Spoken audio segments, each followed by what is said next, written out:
Hello and welcome to Saturday News. This is quite exciting, isn't it? My name is Phil Chambers and I am here with Gareth Morgan, and we have a lot of updates on the situation, as we're calling it, because we're not allowed to say the word on YouTube. Cool. So links in the description below to timestamps to all the different videos, all the different stories if you want to skip to one. But let's just get straight to it with, is WrestleMania gonna be cancelled? Oh, yeah, we're starting strong. We're back on it. I'm going to be using my phone a lot for this, by the way, because I've got a bunch of quotes and things and I don't want to get them wrong, so apologies for that. But if you like paper, we've got paper too, so. But basically, the city of Tampa and the Hillsborough County, I think it is, are basically just in a massive game of chicken with the WWE at the minute. Obviously, they had their big meetings on Thursday, and it turned around just saying that basically it's 3 weeks out. We're not going to cancel it at this point. We're going to wait and see what WWE do. And WWE is Vince McMahon. Vince McMahon likes money, likes WrestleMania. So there's your standoff. There's only one person winning that game of chicken. That's losing. So we have some updated quotes from the city of Tampa. The Hillsborough County Commissioner, Les Miller, is now saying that, I'm hoping that Vince McMahon and WrestleMania will make the call themselves, but in a week from now, if they've not done that and we're still in the situation that we're in, we'll probably have to pull the plug. So it's weird. It's just prolonging the inevitable. Pretty much, yeah. It's like everyone's best possibility here is that you cancel it with enough time for people to try and cancel their flights, things like that, cancel their travel plans if they don't still want to go. So now, like, just leaving it any later than it is. It's less than 3 weeks away. Yeah. Like, now's the time. Just let people know. The Hillsborough County Sheriff, Chad Chronister, also said that the community's safety has to come first, and he said, I commend every sports franchise for erring on the side of caution. I hope the WWE follows suit. I don't ever want to see people profit over public safety. Yeah, that makes sense. I mean, every other sporting organisation on the planet, pretty much, there's a couple, like the odd couple that are still, I think Cheltenham Race Festival, oddly, went ahead. But yeah, for the most part, the public safety and public health has been put to the forefront. It's the most important thing. Everything is cancelling around them, and WWE is just staying steadfast. Now, entertain the people. There's something I will get to in a bit of the ramifications of whether it's a citywide shutdown or whether it's WWE cancelling WrestleMania, but I'll get to that in a second. The latest we have from WWE and their statements is, while we remain committed to hosting WrestleMania at Raymond James Stadium on Sunday, April 5th, we are putting in contingency plans in place in the event that the event is cancelled by government officials, civil authorities and or local venues. The health and safety of our fans, performers and employees are our top priorities, and we are monitoring the situation closely with our partners and government officials in Tampa Bay. What do you think these contingency plans are? There's no way he's just going to cancel Mania outright. Nope. I think it'll be a postponement. I don't think they're ever going to do Mania in an empty arena. No, they won't do it in the PC. Because we would talk about this morning. Obviously, we've had SmackDown in the PC, which we will get there later on. But Mania is such a big, profitable show. It's not just like a one-off. SmackDown, you could probably liken it to a popular house show type venue. You can have it, you can not have it. It's not really going to make much of a difference. But WrestleMania is going to... It's going to have a massive impact on the bottom line if that's cancelled. It's already having a massive impact on the bottom line because their stock is down 17% and it's the lowest, I think, in 2 years, and that's including all of the stuff recently. So it's all completely up in the air. It's going to seriously mess up the calendar. Just I know it's a really insignificant thing, but that's going to shake up everything. It's going to be very strange. We've also got a Sports Illustrated article. They reached out to a bunch of WWE talent. They reached out to 20 people. Apparently 12 people replied to them. We've got no direct quotes or names or anything like that. Understandable. Obviously. But basically each and every person is just saying that they are concerned about the show going on, especially with events like Access built around it. That's very fan interaction. And you won't be able to interact. Just with the amount of people that descend on WrestleMania. So all the talent's concerned about it, and the fact that it's probably going to escalate over the next few weeks as well. But all of the talent as well can only speculate over the actual fate of Mania itself because they haven't really been told what's going on. They're in the exact same position. It's so weird, isn't it? You're inside this company, you are the stars, you're the faces, you're the focal points of this company, but you are literally in the exact same spot as all the fans are. Xavier Woods did a tweet out yesterday just saying, hey, you guys probably know this before I do, as we do on most of these things. But, is Mania going ahead? It probably won't be going ahead for Xavier Woods anyway, but The odd thing about this entire situation is because it's unprecedented, there's nothing to go off. There's not, in the past when something like this has happened, they've just done this, so they'll probably do that again. You've got to imagine if this was any other company other than Madman Vince McMahon at the helm, it would have already been cancelled, already postponed, and there would have been plans in place, and the fans would have been notified. Yeah. But it's just the uncertainty that is maddening. Anyway, the City of Tampa are reconvening next week, probably on Thursday again. So that will probably be when the hammer gets dropped if WWE hasn't done it themselves before that. But yeah, obviously the SmackDown was from the Performance Center last night, which was very weird. We'll get into that in a minute. We will get into that. But Raw was supposed to be in Pittsburgh. That's also being moved to the Performance Center. 316 episode with Stone Cold Steve Austin. Yep, big shows. Full Sail have also closed down all of their classes, group sessions, labs, and all group events. So that means NXT for the foreseeable future is also going to be there. Now, this week for NXT, they bussed in 3 busloads of people, so they had a bit of a crowd, but people are saying that that's probably just going to be a one-off and that all of the shows from now on will just be empty building shows. I mean, how lucky are the WWE just to be able to have that to fall back on? Yeah, they've got a place that they can completely monitor and contain and know exactly who's coming in, exactly who's coming out, everything like that. And for me, the most surprising thing about this kind of no audience participation thing, which is understandable behind closed doors. UFC are doing it as well. AEW seems to be doing it as well. We'll get there. I just don't know why they put chairs out. Yeah. Like, that was really weird. They probably put some animated people in it. Didn't need to put chairs out. Like, some cardboard cutouts. I don't know. At least, I don't know. It's all weird. We just have SmackDown was quite good, but anyway, also WWE Backstage is suspended for the foreseeable future. FS1 put out a statement saying, I love this quote as well, out of an abundance of caution. Right. not just a little bit of caution. Out of an abundance of caution, we have made the decision to suspend production of our FS1 daily shows through to at least March 20th, and then they're going to reassess the situation as they go on. So that could just be ongoing for quite a while now. And finally, on the subject of the stuff that's happening that we can't speak about, or at least say the word of on YouTube. You know, anyway. David Bixenspan wrote an article for Vice yesterday, which was really, really good. And well worth a read, I would say. But it was basically talking about the impact on the independent wrestling community of a WWE cancellation of WrestleMania, and just basically how catastrophic it's going to be. So many shows that turn up in that area. So much. It's not just WWE. It's a whole weekend of events with like so many different independent promotions. It's a festival. It is a festival. It's a huge thing. So I've got some quotes from this, from certain independent wrestlers and things that he reached out to. A big one was from Chris Dickinson, who was set to have a huge weekend of, like, probably the biggest weekend of his entire career. He was going to be facing Minoru Suzuki at Bloodsport and Shingo Takagi at Pancakes and Power Drivers as well. He says, this is unfortunately not only financially devastating as it is the biggest wrestling week of the year, but it's also extremely demoralizing, especially for him. He had a lot riding on some of these matches and a lot of eyes on him. This is a time where I could really break through to the next level, and it's all either going to be postponed or some of these events may never present themselves again. And it's just a wrestler's entire year builds up to WrestleMania. It's your big payoff. It's your blow off bit. It's your chance to put yourself out there in front of brand new fans, brand new audiences. Pay off for all your hard work. It's a huge deal. He was saying that he's going to be losing thousands in booking fees alone, and then you don't even take into account the merch on top of that, and then just the general exposure and what that can do for your career going forwards. Black Label Pro promoter Michael Blanton, he had 2 shows that weekend. He said it would be an astronomical loss for wrestlers, comparing it to basically a 9-to-5er being cut from 40 hours till 5. And this is the indie wrestler's big bonus that they work for all year. Taking this away would be a huge proportion of your yearly take.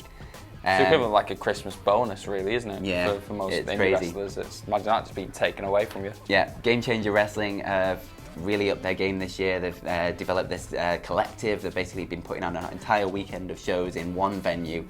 It's like a double-layered venue as well, so I think they've got shows crossing over. It's like a big, huge weekend for them. Their promoter, Brett Lauderdale, says, the reality is that some things are out of our hands. All we can do is wish for the best, regardless of Thursday's outcome, which was the meeting in Tampa. We will remain in close contact with our fans and do our best to create a positive outcome for everyone involved. It's a lot. It's just, everything is so out in the air. Like, it's just, they have no idea. Like, no promotion can cancel at this point, because if WrestleMania does end up going on, then it's a huge loss for them. But then if WrestleMania cancels, then the later they leave it, the worse off it's going to be. Tamatonga and the Bullet Club Beach Party is one of the first things to cancel. Obviously, OTT had to cancel because of the travel bans. But we've got more from High Spots' Michael Baciccio. They also put on the huge WrestleCon festival over the weekend, the massive meet and greets and things. He says that the best guess is we either have our events in 3 weeks as planned, or everything is cancelled and we refund tickets. He doesn't see us as a scenario where they merely postpone. He's also gone on to say later on Twitter that they have to wait and see what WWE are doing, because this is their entire financial year, basically in one weekend. And if WWE cancel this, that's it. If you ever needed confirmation of just how big this company genuinely is, not just for itself, just for the entire wrestling industry. Yeah. This entire is the situation. biggest weekend of it all. It's just highlighted that. Now there is some bright side. If it is a government shutdown, then they'll be able to put in the force majeure clauses in all of their contracts, which will mean they'll be able to get refunds and things back, limiting the financial cost of all of this. But if WWE are the ones to cancel, and then they have to cancel just because people won't be there, then that's going to be a huge financial loss. And to close it off, we've got a quote from Michael Baciccio, who says, "I'm not kidding, if this is a full cancellation, I'll likely have to sell my house. You can put it on record, it's true." So the economic impact and financial impact on the independent scene for a WrestleMania cancellation like this is huge. So this is the time. Go out there, support your favorite independent promotions, support your favorite indie wrestlers. Buy t-shirts, buy some merch. Like, this is the time they really, really need it. Well, it's hard to follow that because this is genuine news that we need to break to you and need to be frank with you about. We can't sugarcoat it. This is the situation. This is what we're dealing with right now. But in terms of what actually is being put out there, at least we did have a show last night. We had Smackdown. We did. It was played out to no audience, which was strange. It was, but I feel like, in a weird way, because so many events are now not being aired, your footballs, NBA, all these things all over the world aren't being aired. Seeing this actually be on television, it probably drew a lot more fans than maybe it probably would have. I was saying to people in the office yesterday that I'm excited for Smackdown. Yeah. For the first time probably since the first show on Fox. Yeah.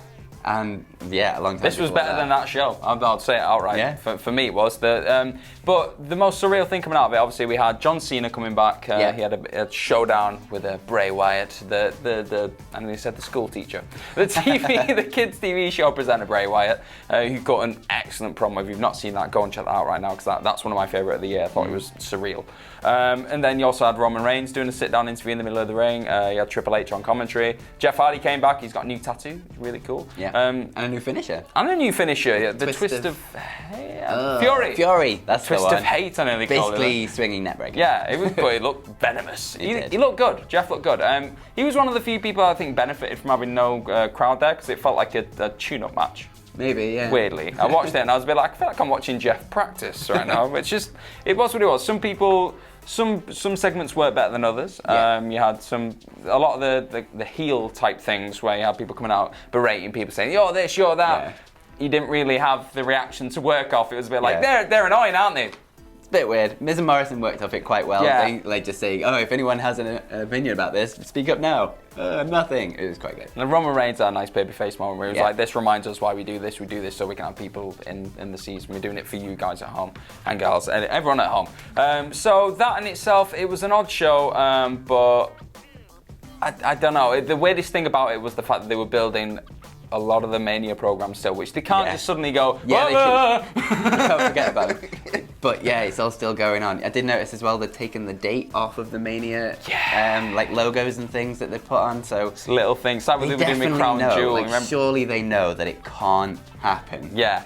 But in this climate, it cannot happen. Can you remember when they did Crown Jewel and then there was everyone going mental about that? I can't remember which one it was, but they stopped saying it was going to be in Riyadh. Yeah. Stopped saying it was. Crown Jewel is happening. It was a lot of that. Saudi Arabia. Felt a bit like that. Not as extreme as that, but it still felt. It was weird because they can't just stop the storylines and go, let's just have. They might be able to do that and just have wrestling matches out there, but people are tuning in for the stories. People are tuning in. I think The most interesting thing I always thought about this was how, because obviously the crowd level masks a lot of what the wrestlers are saying in the ring. Yeah, and I think breaks, they purposely kept the matches quite short. Yeah. So that they didn't have to converse that much in the ring. You noticed it in the promos. There were moments where you'd hear, in the middle of a promo, you'd drop a certain line, and everyone go, whoa! Ooh. And there was a few, I think I noticed it in Bray Wyatt. He'd say the odd thing, be like, yeah, what do you think of that, John? Moving on, and there was that which you'd never normally notice because you'd hear a bit of background noise. But overall, SmackDown, they did well. Did what it could. Made some lemonade with the lemons it had. But then we also had Paige was originally announced for this SmackDown show. Obviously, there's been a lot of cancellations. People aren't allowed to fly out of the UK right now, but people are being grounded just to stop that thing we've mentioned a few times. So Ryan Satin confirmed on Twitter that according to sources, Paige did not travel to Florida for SmackDown due to that thing-related concerns. It's just weird. I really wish we could just say the word. Yeah, which the company accommodated. So safety precaution. No. It's fair, at least, they're putting it out there. Like, if people don't want to come for safety concerns or whatever reason, like, the option's there. Yeah, definitely. I mean, too right as well, especially people going from other countries, having to travel on a plane with a lot of people. Yeah. It makes sense to accommodate that. So, good move, a smart move for the whole. She wasn't massively missed in the sense of, oh, no, where's Paige? She's not been on SmackDown for a while. I mean, not really. It'd be great to see her, though, at some point in the future, hopefully. But now, on to another facet of wrestling being affected by It's all the same news, basically. Sorry, guys, this is what it is. Tony Khan, in a bit of a brighter spell, we'll take a bit of a break away from that. Tony Khan mentioned if you've not seen it already, AEW have got an unrestricted podcast right now. They've had John Moxley on it, they've had JR on it, I think I've listened to those. They've had Cody as well, I've listened to all three of those, they're excellent. And they had Tony Khan on it recently, so he had a good chat about all things AEW. And a bit of a tidbit came out there that AEW wasn't originally, well, I don't think he wanted it to be called AEW, actually. Okay. Do you want to know what he wanted to call it? Yeah. TKW. I wish. That actually sounds really cool. TKW. It's in the game. I don't know.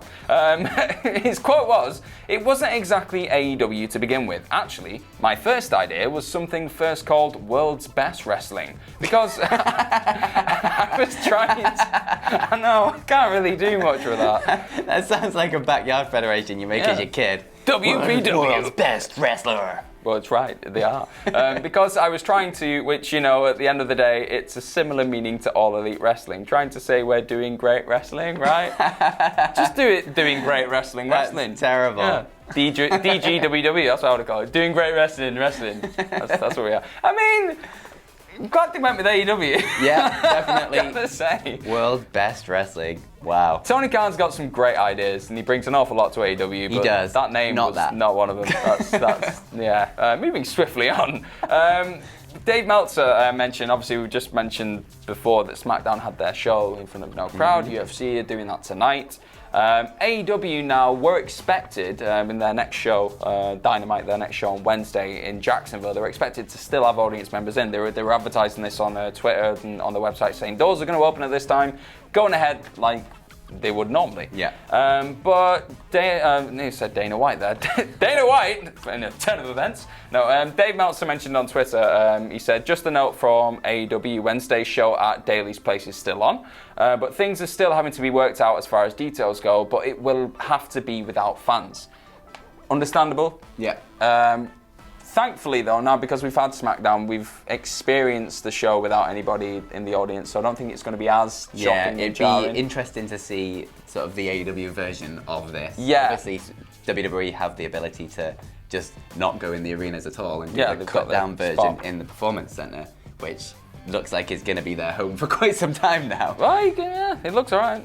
It does, and they did it well. Yeah. So it'd be interesting to see a different take on this because AEW doesn't have that facility. They don't have that ability. So yeah, just doing a full arena.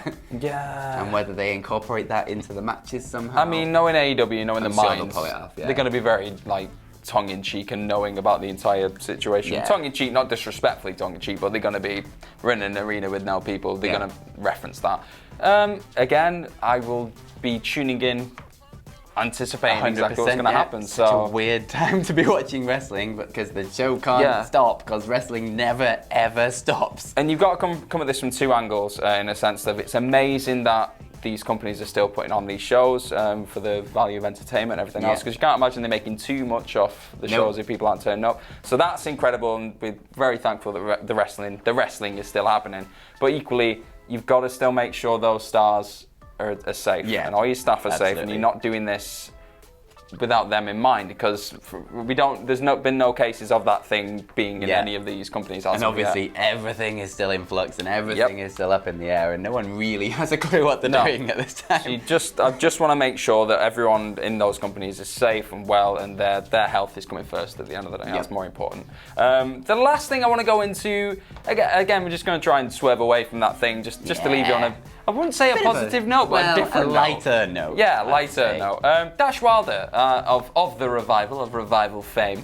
There's been a lot of talk recently about the Revival probably most likely going to be heading out the door very soon. Yep, absolutely. They got sent home from WWE. Go home without pay. Yeah. Well, they kind of got paid. Well, they kind of got paid. They got pay. Yeah, they got some pay. Yeah. I saw there was a nice Twitter video of, was it Scott Dawson when he was sat at home with his... Oh yeah, with his kid and his wife. The dog's tail was on fire. So this is what really is really important. Exactly. But Dash Wilder, of the other side, has applied for a trademark. A new name. He's applied for Cash Wheeler. It's near enough. Something, isn't it? He's gone for Cash Wheeler. He's applied for that trademark for bandanas, hats, of course, hooded sweatshirts. It gets cold everywhere, and shirts. I don't know if that's t-shirts or shirts. I imagine t-shirts. I want a shirt now. I want to see a Cash Wheeler shirt. Makes sense, because if he is going to be on his way out, then probably not going to be able to wrestle under that name, because WWE got the trademark. I'm interested to see what Scott Dawson's name's going to be. I predicted it should be Todd Lawson. Lawson. I can't think of it. Dot Lawson. Dot Mawson. Scott's good. Trot. Sam. I don't know. It just went. Just like S names. Sam. That's the only S name. Caught me so off guard. I'm going for other Sam. Yeah, I'm going to go with Dot Lawson. Dot Lawson, I'm going Todd Lawson. Yeah, they're going to try and keep us phonetically close as possible to what made them famous. Yeah, makes sense. Not like Luke Harper, who's just gone, being Brody Lee again. Yeah, makes sense. You got to prepare for the future. Yeah, they never really had the sort of indie fame before WWE. No. Like a Brody Lee will fall back on. It just seems like it's actually going to happen. Which Indeed. Just interested to see what they do when they get out into the wild and how bloody great they're going to be. Oh, yeah. Just no flips, just fists and name changes. Yeah. That's what we're going to get. And that was the news. Sorry about talking about the thing that we can't name. But I'm assuming you've tuned in because you want to know what's going on anyway. Pretty much all the news that is out there at the minute. Will WWE cancel WrestleMania?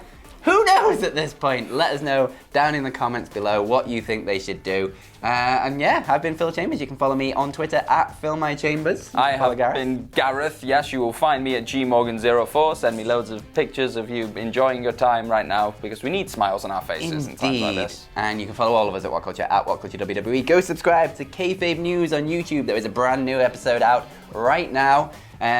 Talking about the situation. And amongst other things. It's youtube.com/Kayfabe News. Go subscribe today. And subscribe to WhatCulture Combat. I'm wearing a Reebok t-shirt. Don't subscribe to them. Subscribe to us. Yeah, all things UFC, all things combat, lists, reviews, predictions, videos of me being punched in the face. We got it all. Check us out. And make sure you subscribe to WhatCulture, obviously. Leave a comment down below what you think about all of today's news stories. And make sure to like the video, share the video. And yeah, have a bloody great day, you deserve everyone. It. Yeah, don't get the illness. The thing. And if you do, contain yourself and be considerate, people. Yeah. Yep. Be considerate to everyone. We love you. Be nice to each other. So this is a time for being nice. Let's all be nice.